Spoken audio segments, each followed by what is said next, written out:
Había estado viviendo en mi casa durante aproximadamente un año cuando comenzaron los golpes. No sucedían con frecuencia, quizá una vez cada 6 u 8 semanas. Cada vez eran 1 o 2 golpes, siempre provenientes del bosque detrás de mi casa. Nunca logré ver de cerca qué los producía, y las pocas veces que alcancé a distinguir algo, su figura quedaba oculta por los árboles u otra cobertura. Era grande, de un color oscuro uniforme y parecía estar de pie. Lo apodé Hoop, porque así sonaba exactamente la extraña llamada que parecía emitir. De hecho, escuché su grito con mucha más frecuencia que los golpes. Siempre intentaba responderle, pero nunca conseguía otra respuesta. Ahora sé lo que estás pensando. Antes de que todo esto ocurriera, yo tampoco creía ni sabía mucho sobre cosas como Bigfoot, fantasmas o lo paranormal. Para ser sincera, aún no sé qué es Hoop porque nunca obtuve una imagen clara. Si algo así existía, pensaba que simplemente añadía más misterio a este mundo. Vine aquí buscando una vida sencilla y tranquila. No quería fama, atención ni publicidad. Y supuse que Hoop quería lo mismo. Mientras respetáramos nuestros límites, pensé que ambos podríamos coexistir en paz. Poco después de que comenzaron los golpes, mi huerto y los corrales de los animales empezaron a ser allanados durante la noche. No ocurría con frecuencia, pero algo saqueaba mis cultivos, los árboles frutales e incluso se llevaba 1 o 2 animales de granja.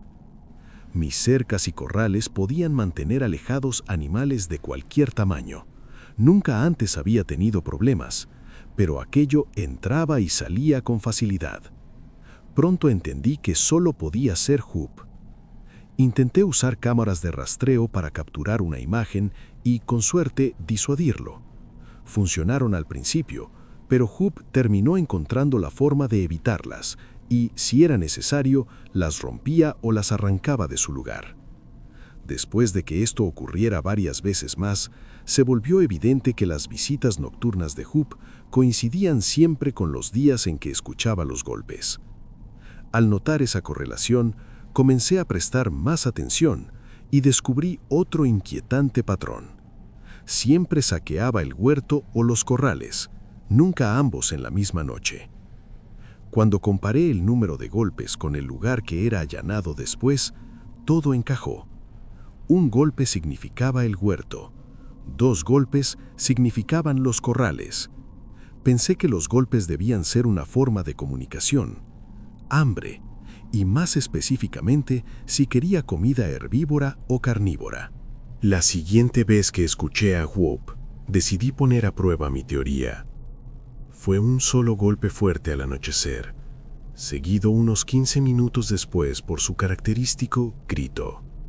Un golpe debía significar el huerto, así que llené un cuenco con frutas, verduras, granos y nueces y lo coloqué sobre una gran roca plana a unos 20 metros de la línea de árboles.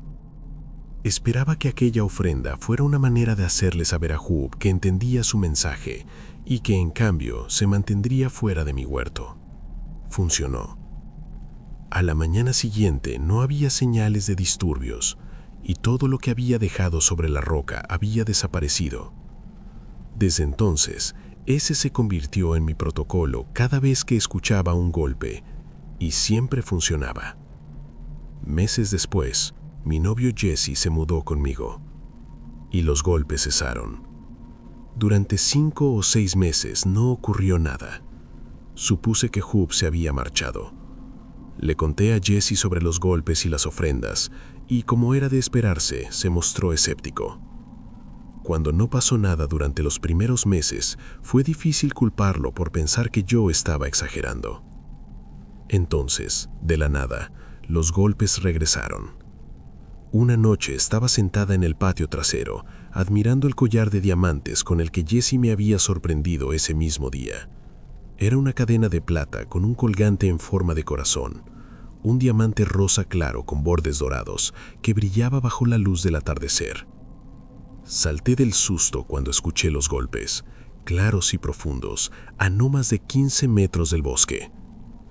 Debería haberme alegrado de escuchar una señal de Hoop, pero algo en esos golpes era distinto. Algo no estaba bien. Esta vez fueron 3. 3 golpes huecos y profundos. Los 2 primeros casi seguidos, el tercero unos segundos después. Hoop nunca había golpeado 3 veces antes. ¿Y qué significaba eso? Intenté cubrir todas las posibilidades. Coloqué frutas, verduras, pescado, dulces y otros alimentos variados sobre la roca. Jesse no escuchó los golpes, pero siguió al juego, aunque insistió en su escepticismo. A la mañana siguiente no había disturbios en el huerto ni en los corrales. Parecía que la ofrenda había funcionado. Hasta que vi algo en el patio trasero. Un gran mechón de cabello castaño oscuro, espeso y enredado. Al observarlo mejor, noté algo imposible. Tenía reflejos rosados. Fui a recogerlo. No era solo cabello. Era un cuero cabelludo humano completo. Corrí a la sala de estar para buscar a Jesse y me desplomé al entrar. Solo pude señalar frenéticamente hacia la puerta trasera y balbucear incoherencias hasta que Jesse logró calmarme sujetándome con firmeza. Ahí, afuera, el patio, algo, no podía ni formar frases. El pelo. Jesse parecía más confundido que preocupado. Me sentó en el sofá y dijo que iría a revisar, pero que me quedara allí. Escuché cómo abría la puerta y salía. Pasaron 5 minutos que se sintieron eternos. Cuando regresó, dijo algo que no esperaba. No hay nada allá afuera. ¿Qué fue exactamente lo que viste? Aunque lo decía, su rostro estaba pálido, rígido, como si acabara de ver un fantasma. Había un mechón de cabello, un cuero cabelludo humano completo, respondí temblando. Alguien o algo lo dejó ahí. Mencioné llamar a la policía, pero Jesse me interrumpió. ¿Qué les vas a decir? ¿Que la cosa del bosque dejó un cuero cabelludo en tu patio y luego se lo llevó? Dijo con sarcasmo. Sin pruebas no harán nada. A regañadientes salí con él a revisar. No había rastro alguno. La roca de la ofrenda tampoco había sido tocada. Más tarde, Jesse logró que me quedara dormida un rato. Al despertar, la casa estaba inquietantemente silenciosa. Jesse no respondía. Bajé a la cocina y encontré una nota. Tenía un envío de emergencia y estaría fuera unos días. Era camionero, no era raro, pero esta vez se sentía diferente. Pasaron los días y no pude comunicarme con él. Su teléfono iba directo al buzón de voz. Empecé a temer lo peor. La respuesta llegó cuando la policía apareció una mañana. Necesitaban pasar por mi patio para acceder a una escena del crimen en el bosque. Unos excursionistas habían encontrado 5 cuerpos en un barranco a poco más de 1 kilómetro de mi casa. Habían sido enterrados y luego desenterrados por un animal grande. Grandes partes de los cuerpos estaban mutiladas. Supe que había sido Whoop, hasta que vi la foto de una de las víctimas. Se llamaba Heather. Tenía ojos verdes brillantes y cabello castaño oscuro con un mechón rosado. Ese cuero cabelludo era suyo. Pero entonces el caso dio un giro. Las autopsias revelaron que las víctimas murieron por estrangulación y golpes contundentes. Eran personas sin vínculos entre sí, excepto uno. En la foto de otra víctima vi algo que me hizo caer al suelo. Llevaba el mismo collar que Jesse me regaló. Whoop no los mató. Jesse lo hizo. La policía encontró en mi casa objetos personales de las víctimas. Trofeos. Jesse sigue a la fuga. Whoop solo hizo lo que siempre había hecho: comer. 3 golpes significaban carne humana. Y el fin de semana pasado, un campista solitario desapareció en ese mismo bosque. Esa noche, escuché 3 golpes.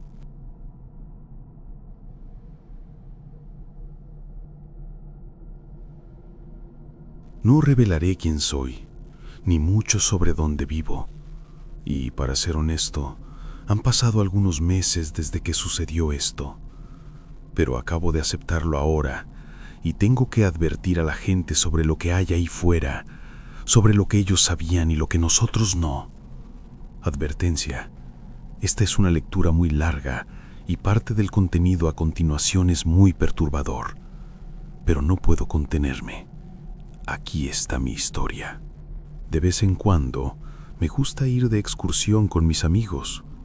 No hay mucho más que hacer, la verdad. Vivimos en un pequeño pueblo de montaña en Colorado.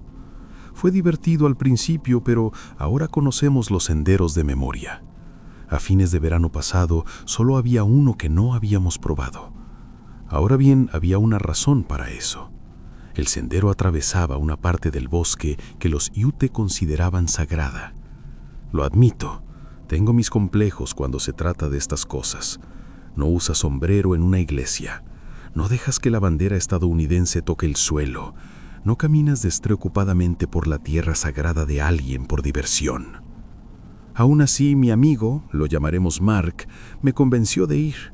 Dijo que fuera conmigo o no, él iría de todos modos. Y como no iba nadie más, logró arrastrarme con él. Ese es otro de mis complejos. No vayas de excursión solo. No dejes que tus amigos vayan de excursión solos. Demasiadas noticias trágicas comienzan de esa manera. Así que terminé yendo con él, a regañadientes. Todo el camino estuvo hablando de lo increíble que era ese sendero. Resultó que ya había estado ahí antes, aunque solo una vez.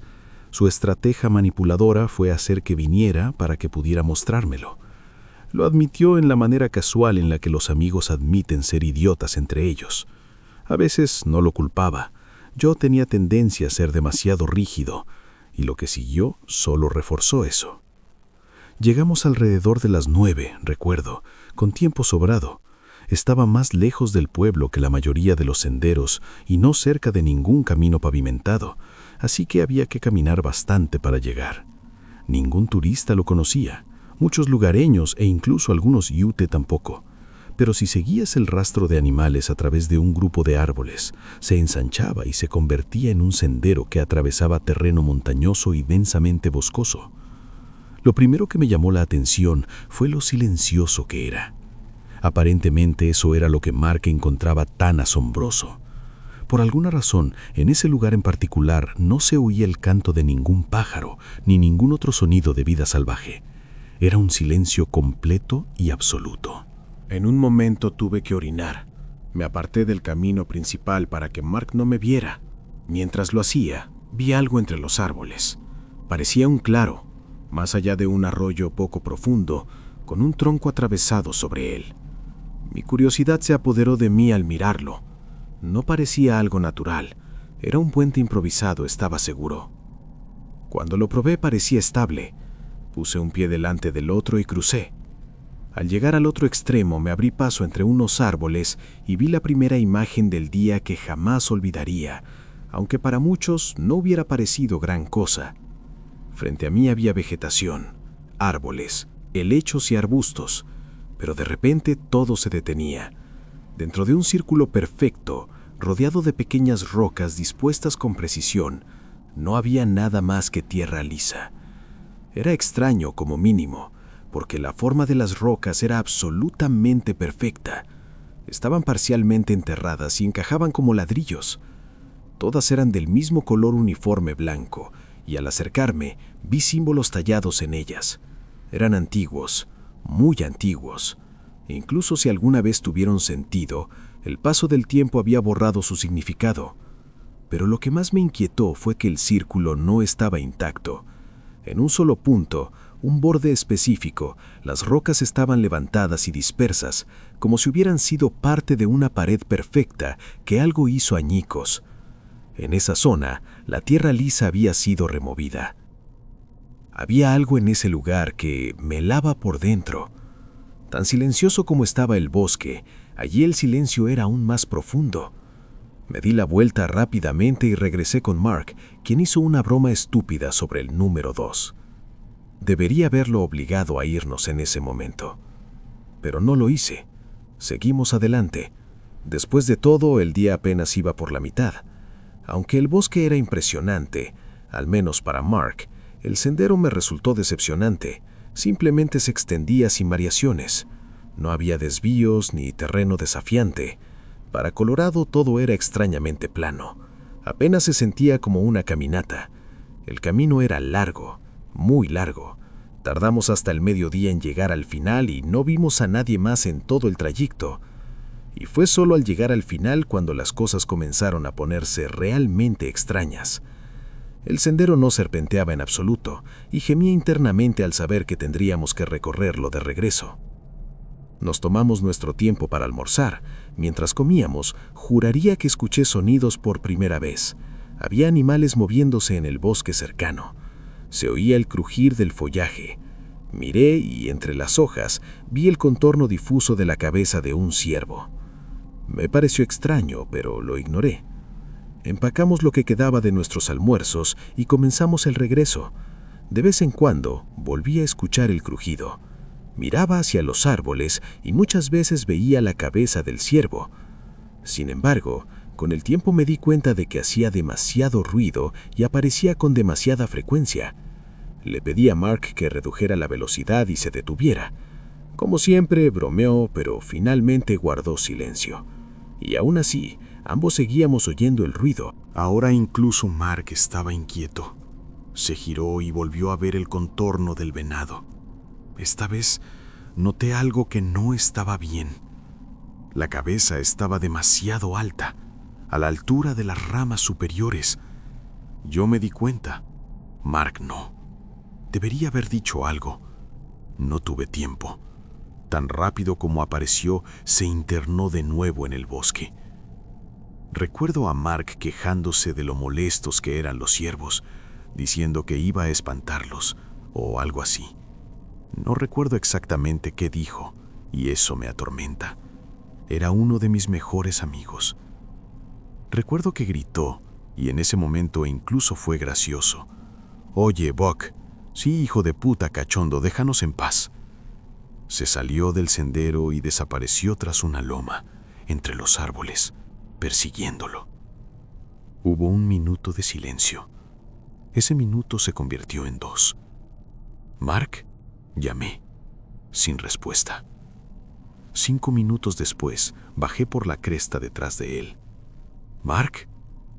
Seguí la dirección general en la que había ido, cuidando no perder el camino regresar.